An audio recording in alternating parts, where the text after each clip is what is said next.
Hi అండి, నమస్తే. నేను Naveena. Welcome back to Naveena's kitchen and tips. ఇవాళ వీడియోలో మనము సింపుల్గా దొండకాయ ఫ్రై ఏ విధంగా తయారు చేసుకోవాలో తెలుసుకుందాము. చాలా ఈజీగా ఉంటుందండి, చాలా తక్కువ టైంలో చేసుకోవచ్చు. దీన్ని అన్నంలోకి డైరెక్ట్గా వేసుకోవచ్చు, అలాగే సాంబార్ పప్పులోకి కాంబినేషన్గా కూడా తీసుకోవచ్చు.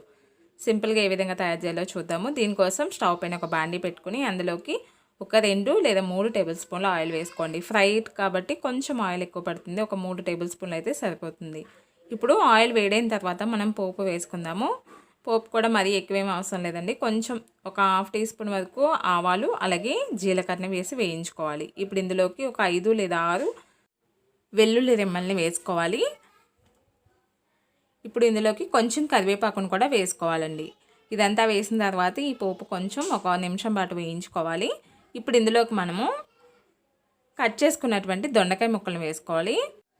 ఈ దొండకాయలని శుభ్రంగా కడిగి పొడిగుడ్డతో తుడిచిన తర్వాత కట్ చేసుకోవాలండి. బాగా పల్చగా కట్ చేసుకోండి, మీకు ఎంత వీలైతే అంత సన్నగా కట్ చేసుకోవాలి. అప్పుడే మనకి ఈ దొండకాయలు చక్కగా ఫ్రై అవుతాయి.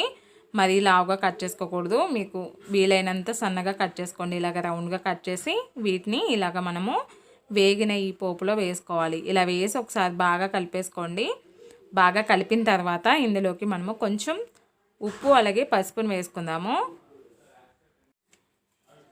మనం ఈ దొండకాయ ముక్కలు వేగేటప్పుడే కొంచెం పసుపు అలాగే ఉప్పు వేయడం వల్ల ఫాస్ట్గా చాలా తొందరగా ఫ్రై అవుతాయి.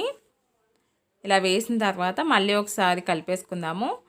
ఈ దొండకాయ ముక్కలన్నిటికీ కూడా మనం వేసిన ఈ ఉప్పు పసుపు పట్టేలాగా కలిపేసి మూత పెట్టుకొని ఒక 12 నుంచి 15 నిమిషాల పాటు వేయించుకోవాలి. మధ్య మధ్యలో కదుపుతూ వేయించుకోండి, లేదంటే మాడుతాయి.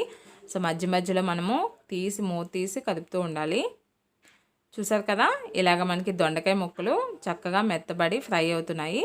ఇప్పుడు మనం ఇందులోకి ఒక్క టమాటాని వేసుకోవాలండి. మీరు కనుక టమాటా వేసినట్లయితే చాలా టేస్టీగా ఉంటుంది. ఎప్పుడు చేసేటువంటి ఈ దొండకాయ ఫ్రై కాకుండా ఒకసారి ఇలా టమాటా వేస్ట్ చేయండి, చాలా టేస్టీగా ఉంటుంది. టమాటా వేయడం వల్ల టేస్టే కాదండి, మనం రైస్లో కలుపుకునేటప్పుడు గ్రేవీగా కూడా చక్కగా ఉంటుందన్నమాట. సో కొంచెం పండిన టమాటాని, ఒక పెద్ద సైజు టమాటాని ఈ విధంగా వేసి కలిపేసి మళ్ళీ మూత పెట్టి ఒక 5 నిమిషాల పాటు వేయించుకోవాలి. చూసారు కదా, ఒక 5 నిమిషాలు వేయించుకోవడం వల్ల మనం వేసినటువంటి టమాటా అంతా కూడా బాగా మగ్గిపోయింది. ఇప్పుడు ఇందులోకి ఒక 2 టేబుల్ స్పూన్ల కారం వేసుకుందాము. ఇలా కారం వేసి మీరు ఒకసారి ఉప్పు చూసుకొని కావాలంటే మళ్ళీ వేసుకోండి. ఇలా వేసిన తర్వాత మళ్ళీ ఒకసారి కలిపేసి ఒక 2 నిమిషాల పాటు మూత పెట్టేసుకుంటే మనకి ఆ కారం అంతా కూడా దీనికి పట్టేస్తుంది. సో మనకి దొండకాయ వేపుడు అనేది రెడీ అయిపోతుంది. చాలా ఫాస్ట్గా అవుతుందండి. ఒక 2 నిమిషాల తర్వాత చూసినట్లయితే మనకి దొండకాయ వేపుడు రెడీ అయిపోయి ఉంటుంది. ఇప్పుడు స్టవ్ ఆఫ్ చేసుకుందాము. చాలా సింపుల్గా తక్కువ టైంలో టేస్టీగా ఉండేటువంటి దొండకాయ వేపుడు రెడీ అయిపోయింది. దీన్ని మనం డైరెక్ట్గా అన్నంలోకి లేదా పప్పు సాంబార్లోకి కాంబినేషన్గా తీసుకోవచ్చు. మీకు కనుక ఈ సింపుల్ రెసిపీ నచ్చినట్లయితే లైక్ చేసి ట్రై చేసి మరిన్ని రెసిపీస్ కోసం నవీనాస్ కిచెన్ని సబ్స్క్రైబ్ చేసుకోండి.